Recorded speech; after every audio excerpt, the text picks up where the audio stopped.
I militari della caserma Mittica, sede dell'Ariete a Pordenone, lasceranno via Montereale. I comuni di Pordenone e San Quirino, l'Esercito, la Regione e il Demanio hanno avviato il percorso che porterà nel 2021 alla progettazione e negli anni successivi alla costruzione di una nuova caserma green da 7 milioni di euro nell'area addestrativa della Comina, dove si trasferiranno i soldati lasciando libera l'area di 12 ettari di fronte all'ospedale. Noi abbiamo lavorato intensamente in questi mesi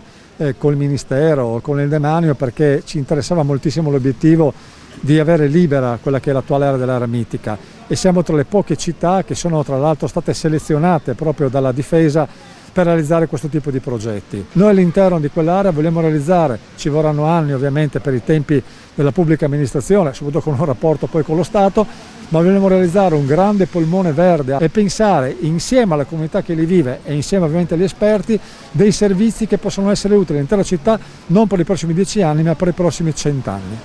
Se prima sembrava solo una suggestione, ora la strada è concretamente tracciata. Realizzeremo già prima un progetto condiviso ovviamente con la popolazione e con tutti gli enti interessati per recuperare invece lo spazio, i 12 ettari della Mittica, che si inseriscono in un quartiere che sappiamo essere densamente popolato, dove c'è